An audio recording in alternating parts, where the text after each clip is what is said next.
Nashik कुंभमेळ्यासाठी 300 acre जमीन राखीव आहे, परंतु दुसऱ्या भागातील झाडे तोडून जमीन तयार करण्याचा प्रयत्न होत आहे। त्यामुळे नागरिकांमध्ये संताप वाढला असून ते आमदार व नामदारांना सवाल करत आहेत। नागरिकांनी जोरदार शाब्दिक विरोध नोंदवला असून परिस्थिती पाहताना अंगावर काटे येणारे भाष्य नागरिकांचे दिसत आहे। पाहूया नेमकं प्रकरण काय आहे ते। काय म्हणतोय इथं एवढ्या मोठ्या प्रमाणावर पोलीस का हे काय पर्यावरण प्रेमी मवाली आहेत का गुंड आहेत का? नाही, हे कशासाठी चाललंय? माझं म्हणणं हा अट्टाहास काय की साधुग्राम तिथंच करायचं। या 10 वर्षामध्ये तिथं झाडं लावायला परवानग्या कोणी दिल्या? तुम्हीच दिल्या। आणि आता तुम्हीच सांगणार की ते पाडायचं कोणाच्या पैशाने? आमच्या नागरिकांच्या। हा जर गिरीश महाजन जर सांगतो की या 1800च्या बदल्यात आम्ही 18,000 लावू, तर 18,000 जिथं लावायला तुमच्याकडे जागा आहे ना, तिथं साधुग्राम उभा राहा। आता हा जो महत्वाचा मुद्दा आहे की इथं साधुग्राम करूच नका, तो संपूर्ण। आणि याच्यातला मुख्य मुद्दा हा आहे की या सर्व आखाड्यांना मिळालेल्या दानपत्र असलेल्या जमिनी आहेत, त्या जमिनींवर यांनी लॉन्स काढलेली आहेत, मंगल कार्यालय काढली आहे।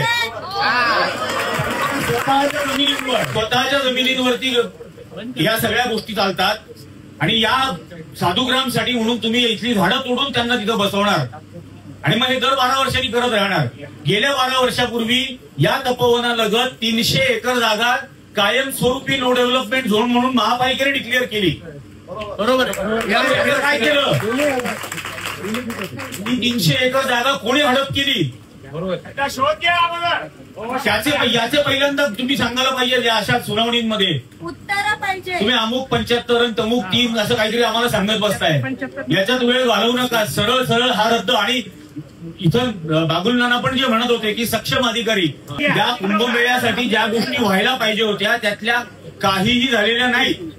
गेल्या वेळेला चेंगराचेंगरीत 36-37 जण मेले, तो रस्ता आजही रुंद केलेला नाही 24 वर्षानंतर। यासाठी तुम्ही काय करणार आहात त्याबद्दल महापालिकेने पुढाकार घ्यायला हवा। झाडं कुठली तोडला जात आहे? म्हणजे सामान्य माणसांनी झाड तोडलं तर त्याच्यावर मनुष्यवधाचा गुन्हा, मनुष्यवधाचा गुन्हा।